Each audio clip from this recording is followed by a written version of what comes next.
Welcome to Zen and the Art of Real Estate Investing.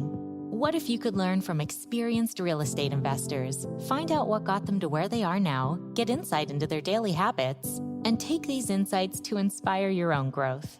Each week, Jonathan Green shares an in-depth look at the mindful approach to real estate investing.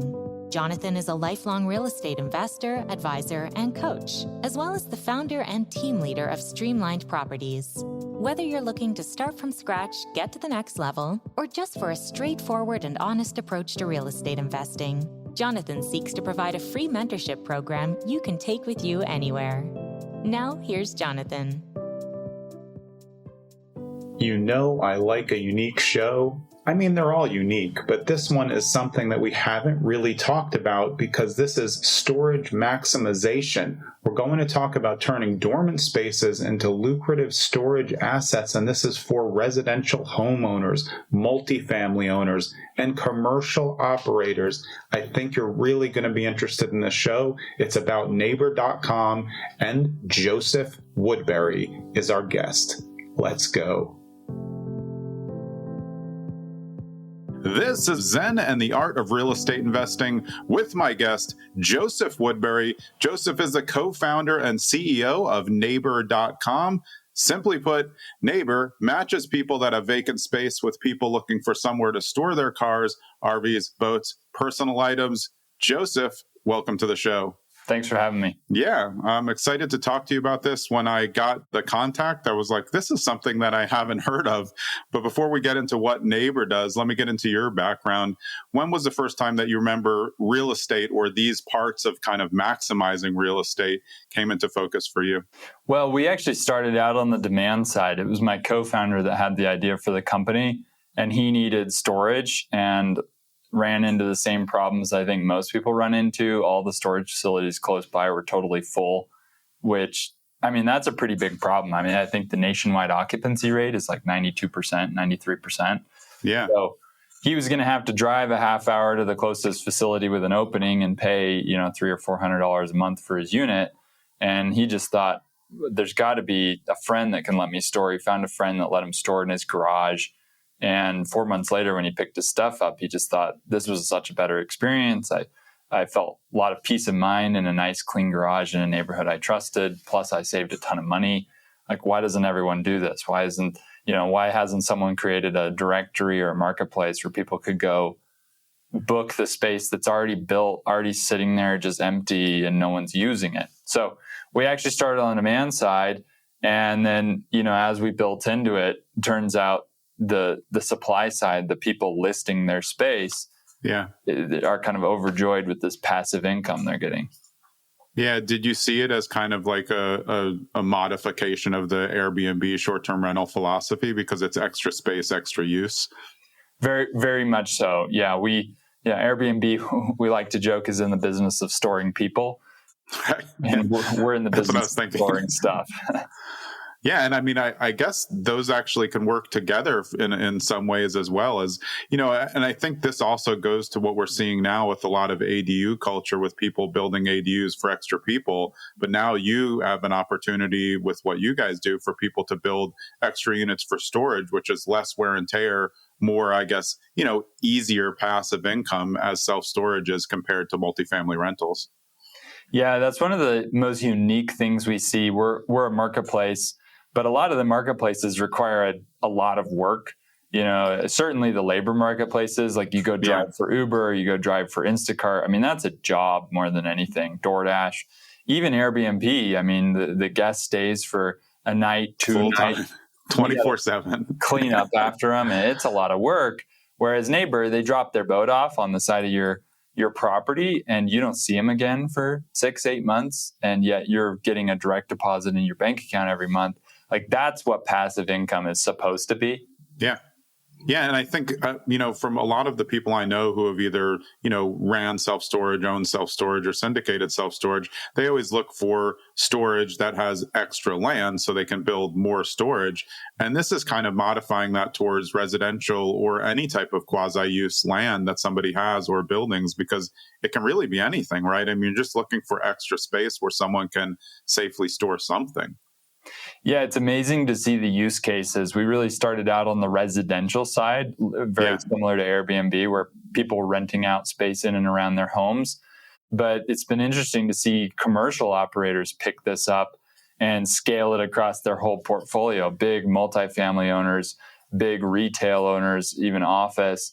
I mean, we've got 10, $20 billion REITs using Neighor across their portfolio, earning 7 figures a year in ancillary income. So It can scale up and down however you want it to, all the way down to a small single family owner that maybe owns 2 or 3 investment properties. You can double your cash on a property by using Neighor. Yeah, that's really interesting to me, because I guess just when I was doing my research, I was thinking the use case was smaller because that was just initial research, makes sense to me. But that does make a lot of sense that there's so many alternative uses, especially where commercial real estate is going now. There's a lot of vacant space. Right. So figuring out a small way to even repurpose a part of that could mean a huge windfall against what's going on. Totally. And especially where, if you're running a $1 billion multifamily portfolio, rent growth is flat. I mean, your revenues are maybe growing 1% year over year. And so we have several large public company players where we are making up, the lion's share of their revenue growth this year. Yeah, that's really important. Let's go back to the origins, though. When you first started and it was residentially based, let's talk about the spots in people's homes that they started to do at first, and then how you saw it grow into more things. Because this, I think, is really relevant to any investor, any homeowner who owns a property, that maybe there's potentially a way to earn more income, as we were saying before, without housing people, which comes with more wear and tear and more obligations. Yeah, so it's interesting. A lot of people like to start out with the exterior spaces because it's easier to think about. They'll list a driveway or an RV pad. Garages are hands down our most popular spaces. In residential. Take a garage stall and rent it out. But as it's an economics play. As they get addicted to that passive income, they start to invest. They'll add a couple sheds in the back that are lockable that they'll rent out because they return quickly. And it's a very low CapEx investment. Some people, it's kind of funny, they'll roll this out and, the initial calculation is like, okay, I make $2,300 in rent off a property. My mortgage is $2,000. I'm netting $300 a month in net income.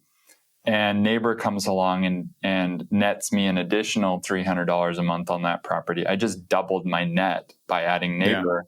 Because it's zero cost. And that's nice and it's attractive. They roll it out across their portfolio, but then the wheels start turning and they're like, wait a second, I could buy a dedicated Neighor property. And, to give you some math on that, we're based out of Salt Lake, so I'll use Salt Lake numbers. If you had $500,000 to invest, that buys you roughly a townhome in Salt Lake. Maybe. Maybe. Yeah, exactly. And so that maybe is going to drive $2,000 a month, call it $25,000 a year in rents, $30,000 maybe.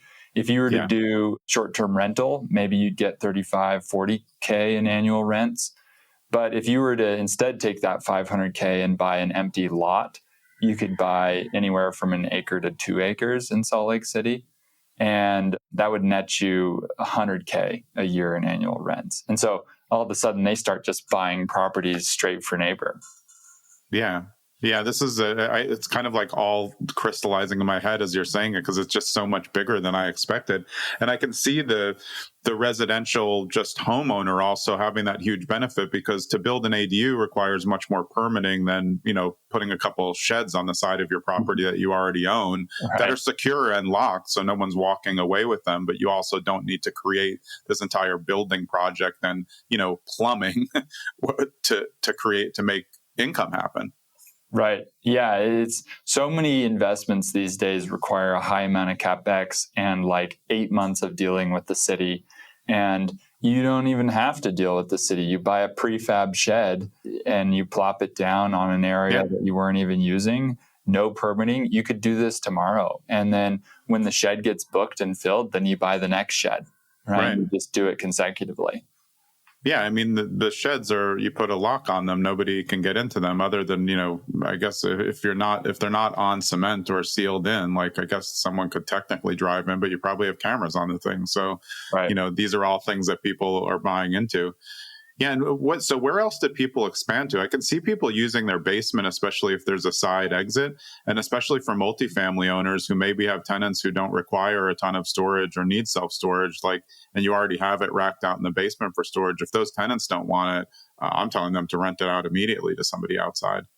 No, you nailed it on the head. Multifamily is really interesting for us because, one, they have the parking, right? Like the city made them X number of parking stalls and they don't use them all. So they give them to us. We rent them out to the community for vehicle storage. But the second big use case in multifamily is most, mid-size multifamily to large-size multifamily has already built storage lockers as a tenant amenity. And those tend to be about 25 to 30% occupied at your average property. The operators forget about them. The property managers don't even know how many are filled. And we take those and we get them to 90% occupancy very quickly. And I would assume probably at like double the price, because most of the times it's kind of like a giveaway at $25 a month or something. Right. Whereas somebody from the outside who doesn't want to lock into a storage contract that they know is going to go up every 4 months for the rest of their life, they can just knock it out in a building that's nearby. Not to mention, it's just nice to have a platform that manages it for you. Like a lot of times we'll get the other, 60% of them rented out. And then the multifamily owner just switches over the 30% that were already rented to us so we can manage them. So they can have it all on one platform with a nice monthly report that comes back for the total revenue. Yeah, I mean, that even makes sense as well. Conceivably, if you have the storage in the basement of a multifamily, say a 6-unit, it's easier to have you manage the storage aspect of that as a separate kind of entity and income role. I like to joke that it's free SaaS. You get these people that come along and they're like, want to use our property management software. It'll be thousands of dollars a month per property.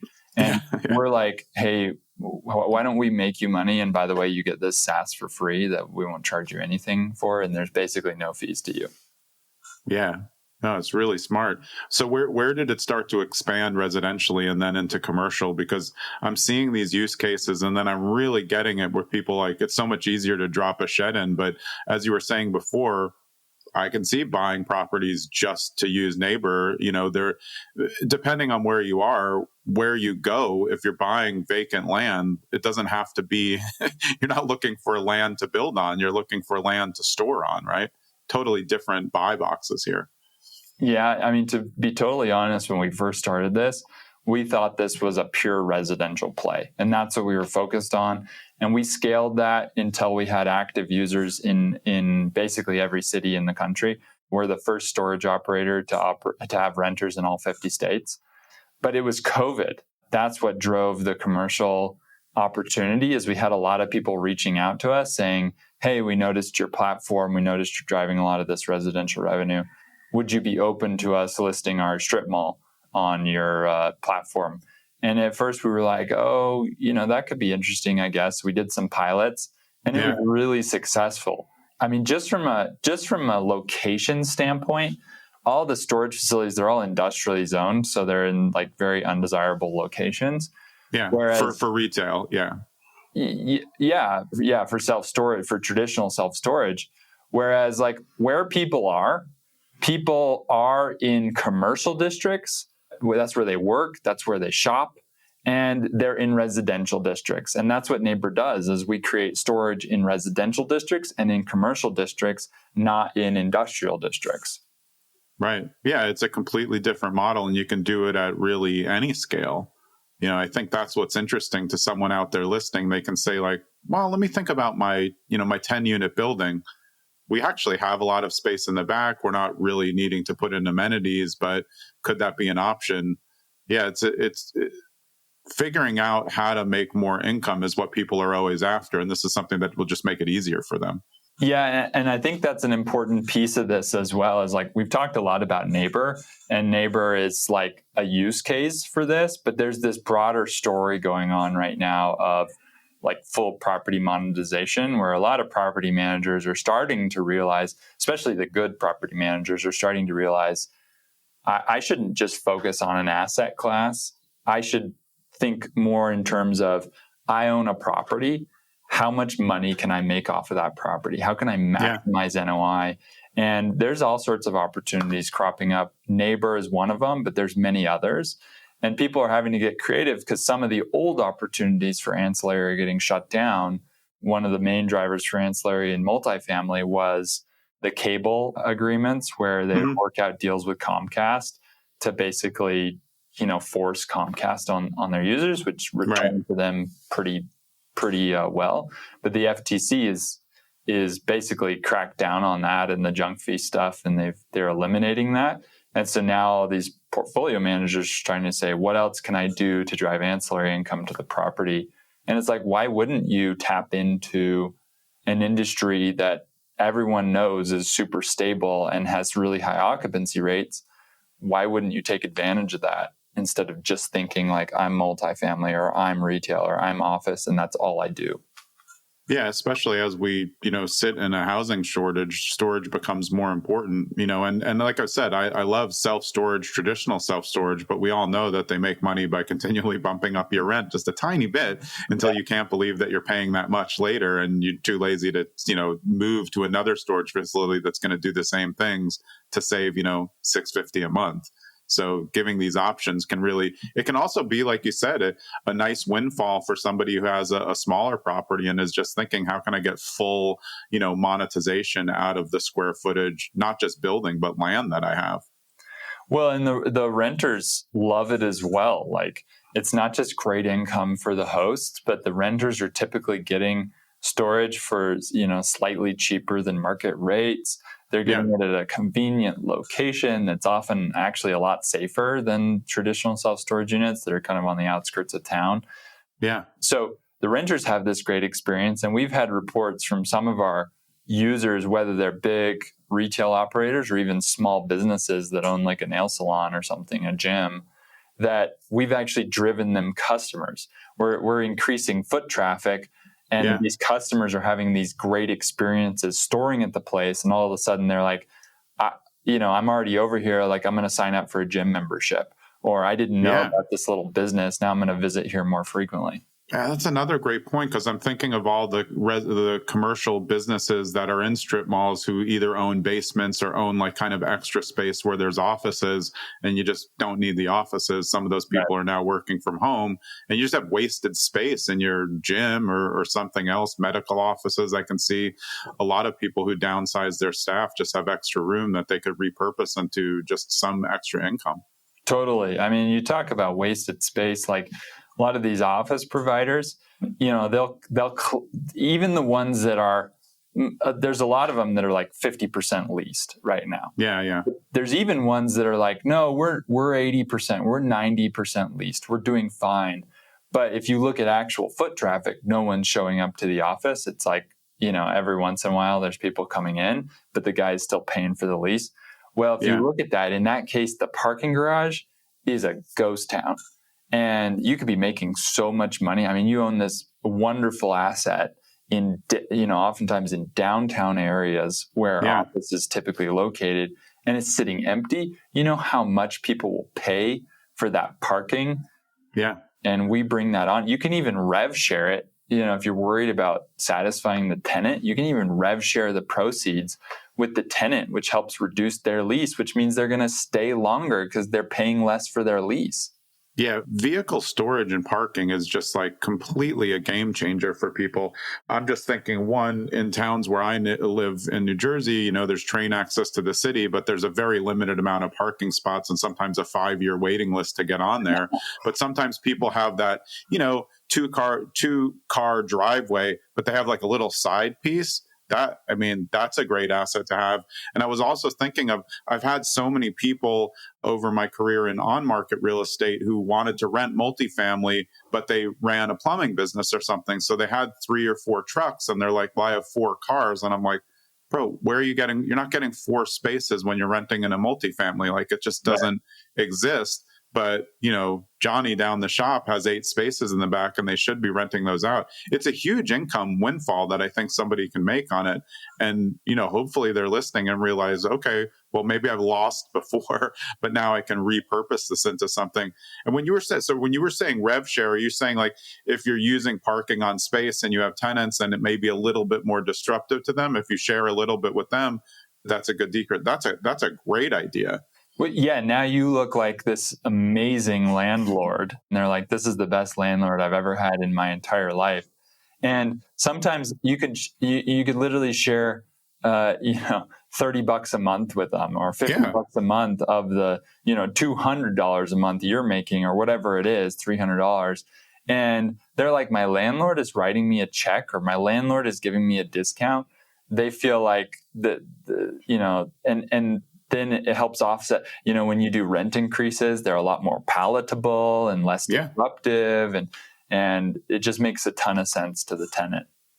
Yeah, I love that. That's just not something I think anyone would think of, like, hey, let's share. Because I think if you just look at it differently, say, hey, well, some stranger is going to be parking the same driveway as you. Thanks. I'm going to make $200 a month. Good luck if they get in your way. Or listen, this might occasionally come up, but because I'm making extra money, I'm going to give you guys extra money. Just think there may never be a hassle. We've talked about it. We know where the spots are. But, just as somebody who's saying like, hey, they're going to be on your property, share even a little bit. Honestly, $10 a month, someone would be like, well, that's like 2 Starbucks. It's nice. It's just like you said, it's great tenant landlord development. Whereas I don't think a lot of landlords are thinking that way, where they really should be all the time. We have brought to mind an example. We have a middle school teacher close by here in Salt Lake that, is on a little bit larger land footprint, owned the property for a while, and so was able to get a nice piece of land. She maybe makes $40K a year in her income. She earns $10K a year through Neighbor's platform, renting out. I think she's got like 7 or 8 camper trailers or that style vehicle on her property, and is earning 10 grand. Like, that is huge difference maker for someone like that. Yeah, I mean, RV storage, we just talked about car storage, but RV and boat storage is like very, very hard to find. And nobody wants to live actually next door to the guy who always has the camper in the driveway. It just doesn't look good, and it's blocking everything. So to be able to find spots locally where you can pull into somebody's like covered backyard where nobody's going to see it next to other ones really makes sense. And so I actually rent out my own property, my house. We have an RV pad on the side. We're not RVers. We don't, we're not big into the whole camping thing. The prior owners of the house, they were, so they had this nice big RV. Oh, so you had the pad. We had the pad, so we rent it out. It pays for our utilities every month. And honestly, it kind of makes us look cool. Like I've had neighbors before, they're like, oh, you own a boat. I'm like, yeah, I own a boat, right? Like, yeah. Wait, it's been changing. You had a new boat this year. Yep, upgraded, got the new one. Now you're into camping. You got the camper trailer, for this year, and I'm always like, yeah, isn't it great? Yeah, but that's an important distinction from what I was saying, because I meant like pulling the camper into just the regular driveway. But when you have a specific RV pad, people in that area know like that's what it's for, standard storage. And it's not like people are partying. They're coming to pick it up and then they're driving it away and then they're just bringing it back. I mean, there's no wear and tear on your land at all other than oil from underneath, which is what driveways are for. I've probably had, 4 or 5 RV or camper storage individuals in my RV pad over the last 6 or 7 years since I've been doing this. And on average, they've maybe come to get it for a camping trip like 3 or 4 times a year. They'll show up on Memorial Day. They'll show up on Labor Day. They'll come get it. They're gone. They take it for the weekend, maybe 4 or 5 days. They bring it back. And then for most part, it just sits there and I'm earning this passive income. I'm doing literally nothing every month.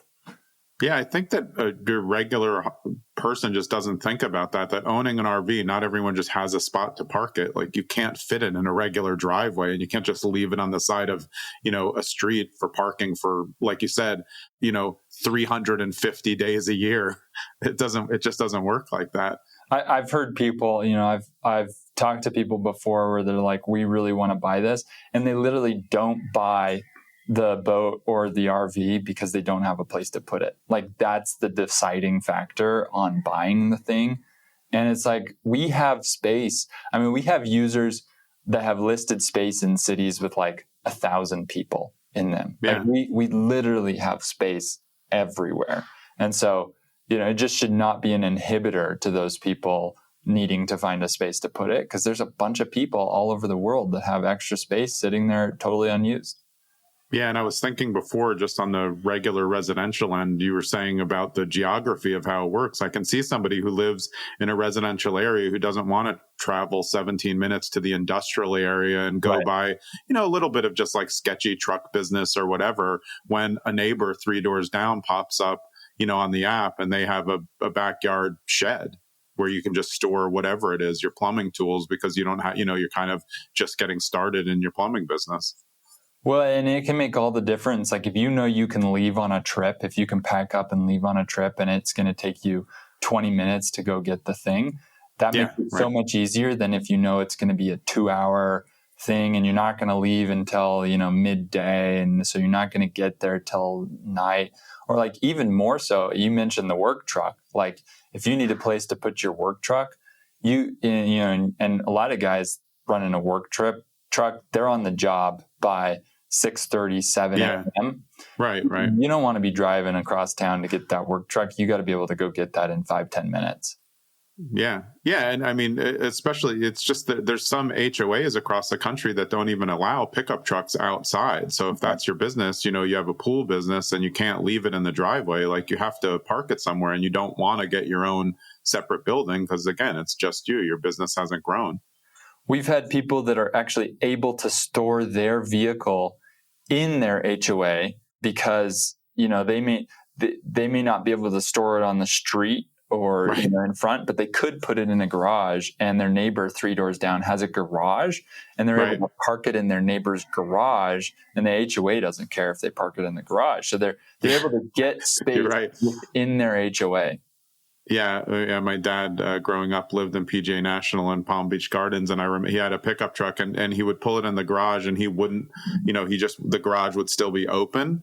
And, this is Florida HOA. So someone would pedal by on their golf cart and be like, you need to close your garage. And we're like, oh my gosh, like it's serious. So yeah, getting it into the garage space is a huge win. Like you said, if you're thinking about Florida HOAs, then there's a lot of snowbirds. They're not even there for 6 months of the year. So they maybe want to just make money because they drive their car, back to the north, and then they drive it down south. So 6 months of the year, you just lock the door to the inside of the house. What's the big deal? They just have access to the garage with a clicker. There's nothing that can happen. Totally.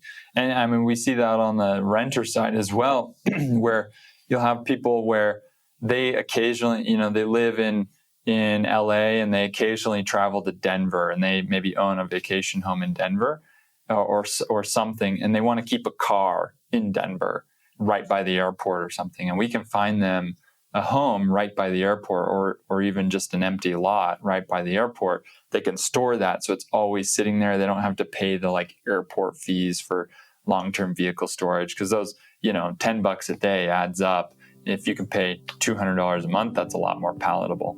Yeah. Hey, it's Jonathan. You should know by now that these interludes are now all new just for the shows. Are you into Neighor.com? I was really getting into it while I was talking to Joseph, and I hope you're feeling the same. One other thing that I hope you get into are reviews, because we would like some more reviews anywhere you listen to podcasts. It really does help us. I hate to beg, which is kind of what I'm doing. Not begging, but I'm requesting, because we just don't have a ton of reviews for the amazing audience that we have. It'll only take you a minute wherever you listen to podcasts. Look for that 5 stars, write something. I'd really appreciate it. Let's get back to Neighor.com.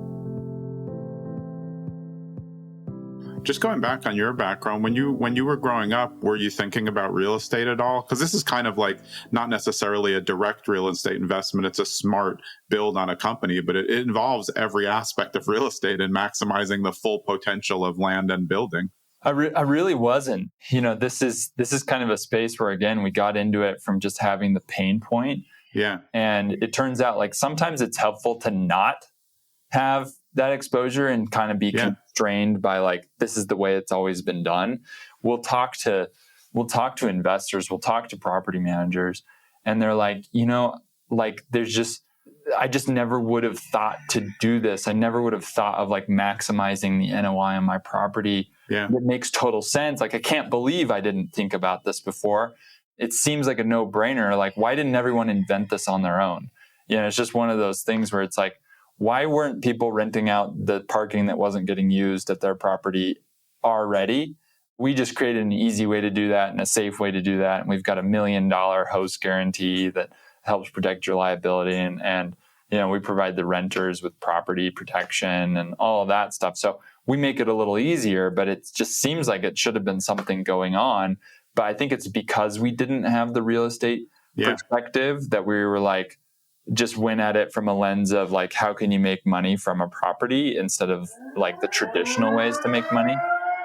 Yeah, but it's really interesting, though, because the actual result works exactly with what investors want. Maximum monetization of a piece of property there. And I think you're right, because I read in something in your form that you sent before, a lot of that is, well, this is just the way that we've done things.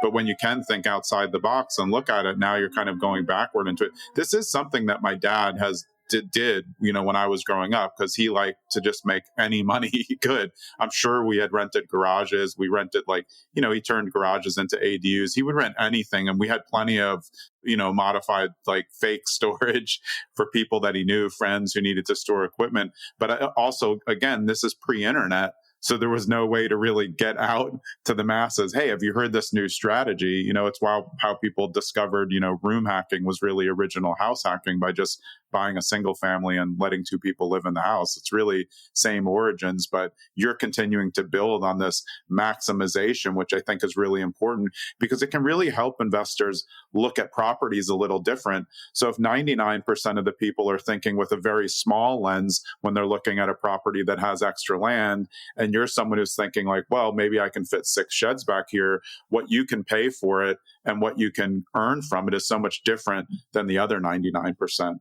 Yeah, I mean, anyone who's ever built a financial model to underwrite a property knows that, you're kind of going to get market returns on a property. Like, the market is pretty competitive. You kind of know the IRR you're going to get on a standard property.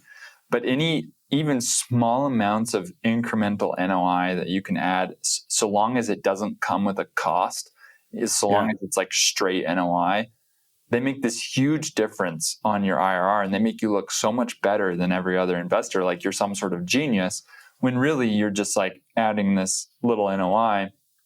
And I mean, in this climate right now with interest rates where they're at, a lot of these properties, even large portfolios, were underwritten on a certain basis and they looked really attractive. And it was like, we're going to make all sorts of money on this.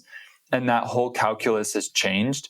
And now properties need to be underwritten totally different. And especially if the property was on a term loan where that term is coming up and variable interest rates going to go. That's what I was thinking about. All of a sudden you're underwater on a property, and a lot of people are going to lose their shirt on that, which sucks.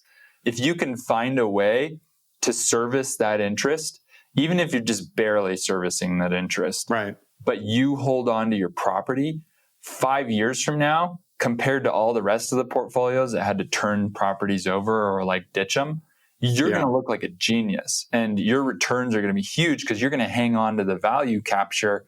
You're going to hang on to the appreciation of that property, whereas others aren't. So there's going to be some people that use ancillary income during the next 5 years to make themselves look like just absolute real estate savants.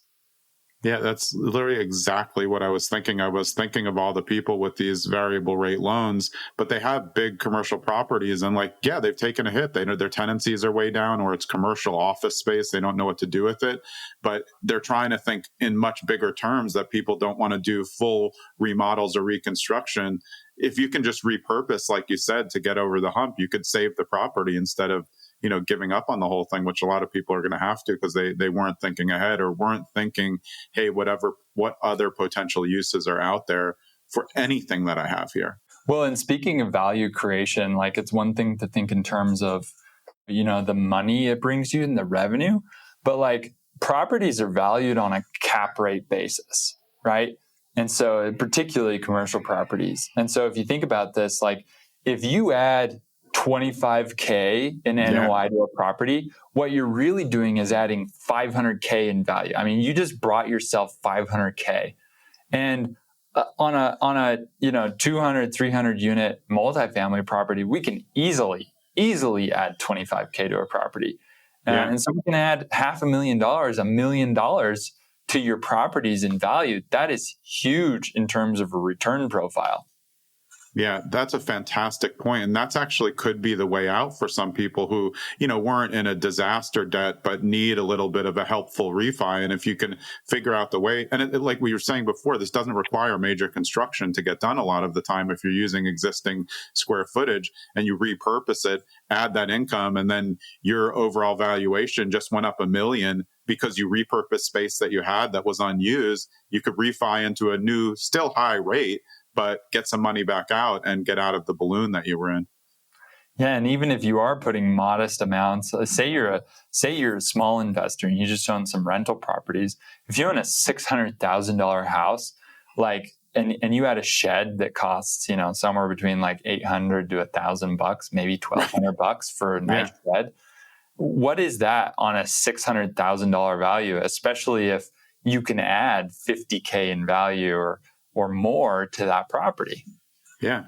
I mean, one parking space could be $200 a month, Totally. That's $2,400 a year that someone is pulling ahead of rent. If you're only getting, you could be at 200, a door on a 2-family, and then you just already went in, you went up 33% just for maximizing a parking space that was just sitting there. There's so many times that parking is such a major thing. I don't know why people don't think of it more, because you can just see that there's extra spaces or a way to create a little bit of road flow that can create the extra spaces if you just mark them correctly. Some people have they just let people park wherever they want. I'm like, just make spaces. Then you have more spaces. You want to make sure, of course, everybody can back out and reduce accidents, but there's probably more space there than people think. Totally. Yeah, it just forces you to think in a more structured manner about your property, and the organized operators are the operators that win, and it doesn't take much. That's the other thing. It's like with anything, the guys that do things 1% better get 30% better returns. It's like the extra mile.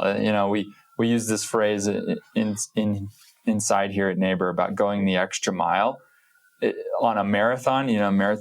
What is it? 22, 23 miles or something like that. The extra mile makes a massive difference. Yeah. And I think, I'm thinking in all different terms, because for the investor, just that little extra thing could save something or be long-term huge compound interest on it as well. And demand in an area where, like you said, a lot of these people who are using it residentially or even the commercial use, it's someone else hasn't thought of it. So they can pop on, find a use for it, and be the first person in the area ahead of everybody else. You're going to have 100% occupancy for as long as you want. And you can, use the rates accordingly while you figure it out. Yeah. Occupancy is a great point. It's so stable. Once you get a renter, a lot of times we have renters that started with us in 2018 that still haven't moved out of their space. We have renters that have literally transferred ownership, meaning they started with one owner, and then, 3 years in, the owner of that property sold the space, and they told the next owner, they're like, hey, we can have these guys move out, or you can just keep the revenue and we'll transfer it over to you. And they just went to the next owner, and 7 years later, they're still in the space. It's pretty amazing, the longevity of this. And, you might have vacancy periods from your tenant. You may go 3-4 months without a tenant, but you're still making income from the storage income because they never move out. Yeah, that's another great point. I just think it's just smart utilization. I just thinking of it because I got a new house hacker who sold a multifamily, and there's 2 sheds in the back, and he's for sure he doesn't need both of them. Like you said, you can either manage it through Neighor, or you can offer it to the tenants and then figure out somebody can get through to the back. There's no access to any of the buildings that way. And then again, property maximization, is sitting right there. But that's also a great presentation when you're selling. I sell a lot of properties where investors are going to be buying, and, we're doing, pro formas and everything, making sure they know the current rent, why it's low and why it's going up, where it could be. But if you have alternative income sources inside, that's a huge windfall for someone to present and say, hey, look, you see those 4 sheds in the back of this multifamily, those are all making $100 each. That's going to get you a higher price for your property because you can show that you have more coming in than just traditional room or house rent. Yeah, I mean, it allows you to make different decisions as well.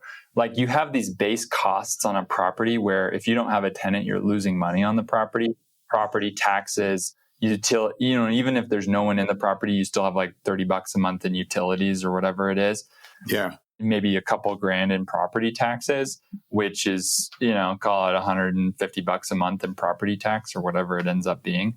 Yeah. And so if you have that covered, if your property can never lose money because it's always covered, then all of a sudden you can get a little pickier about your tenant. You're not in such a rush to fill it because you're worried about losing money. You can say, I want to wait for the right tenant who's going to pay the right rents and who's going to be in the space for, 4 years instead of 1 year. And it just opens up opportunities to be a better manager of your property. Yeah. What's built into the system for non-paying? Because that's always like, for multifamily, you're like, hey, what do? We try to evict someone. That sucks. So say you rent something of your property or of your commercial property, they stop paying. Is there something built into the agreements via Neighbor that helps the land or shed owner to make it a little bit easier? Totally. That's a huge advantage to using Neighbor is we handle all of that on your behalf. We don't make you do it.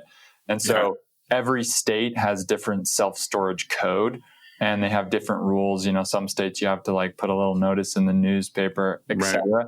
That is all automated. So we do all that automatically. Not only that, but we have this really cool payout guarantee. So if a renter stops paying us, and it doesn't happen very often, right? It's pretty rare. But if a renter ever stops paying us, we keep paying you. Oh, wow. So you're covered, and it takes us 30 to 60 days to get them out of there. And even if they're a paying customer, it's all month to month. So with 30 days notice, you can have someone out. Yeah, that's really important because that's always the thing that people worry about. It's safer because it's some shed on the side, it's not a direct access or a room or something, but still, I think people want to know hey, well, somebody's going to make this easy for me. So if, we just decide, hey, I have a family member who needs to use it now, I give them 30 days notice and, they go back on the app and find another spot. Right. Yeah. We'll actually work with that renter to help them find a space nearby and help them get transferred over. So we are your partner. Our goal internally, our North Star, is to make it to where all you ever do is earn money. The only thing you're responsible for is collecting money into your bank account. And we kind of handle all the other stuff. We truly want this to be passive income. A lot of people talk about passive income, but it's not really passive income. You got to do all sorts of maintenance or whatever. We want to build the platform that is just 100% passive income. Yeah, and I've always said as an asset class, self-storage is very close to as passive as you can get. Yeah. And now modifying it for a residential person or a commercial building that's not doing so well gives them the access to take something and, like you said, create something that is really passive. You're just finding it. The space is already there. I think this is so important for people to just go around and look at their properties and see, do I have any unused space where I can earn more income? Because over time, maybe it just adds up to kids' braces or something. Who wants to complain about getting more income, even if it's $10 a month, $20 a month? It's more over time. Totally. Yeah. Individual users, we've talked a lot about the investors or the large portfolios, but there's individuals that use our platform, just normal everyday individuals, and they'll put their Neighbor money into a separate bank account. They call it their vacation bank account. Yeah. And every time it gets to a couple grand, they will go on a big vacation and then they'll start from zero and Neighbor will fill it back up. Or some people will just pay off their mortgage faster. They pay 30% of their mortgage every month with Neighbor and it accelerates. That saves them a ton in interest. So it's not just the money they're earning, but also the interest that they're saving on their loan. So it compounds the amount of money that they're earning. lots of cool use cases. Yeah, I mean, I think it's a testament to you guys that you were able to kind of start with one smaller idea and then pivot as things change to what the demands were out there. Because I think some people can say, hey, look, well, the model's working, let's just stick with that. But you definitely expanded. So you have supply demand sectors both interested in the product as, of course, that'll help you grow. Yeah, I mean, and it all fits with the mission, which is we think like it's kind of crazy that the industry spends $5 billion a year just on new construction.